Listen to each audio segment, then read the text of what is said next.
Pero may parang pa ako. Sinabi ko naman kayo sa akin. Hindi ako titigas hanggang hindi ko na kukuha ng gusto ko. Kasi ang magkakagdaw ka lang naman. Kailangan ko buta. Sinisilip mo ako? Hindi ko ba dapat yung nangyari si Daddy? Oh, sinisilip mo ako? Sobra-sobra na sa ginagawa niya. Hindi ko kaya. Sasabihin ko lahat ang malalaman ko.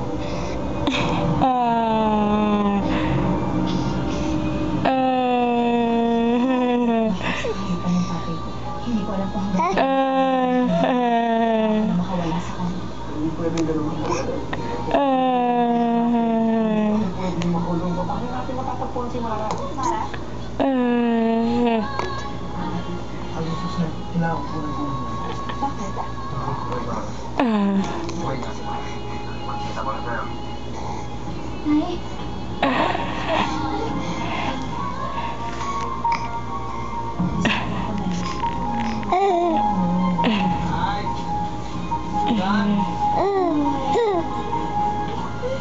Ano ba ang usapan tayo?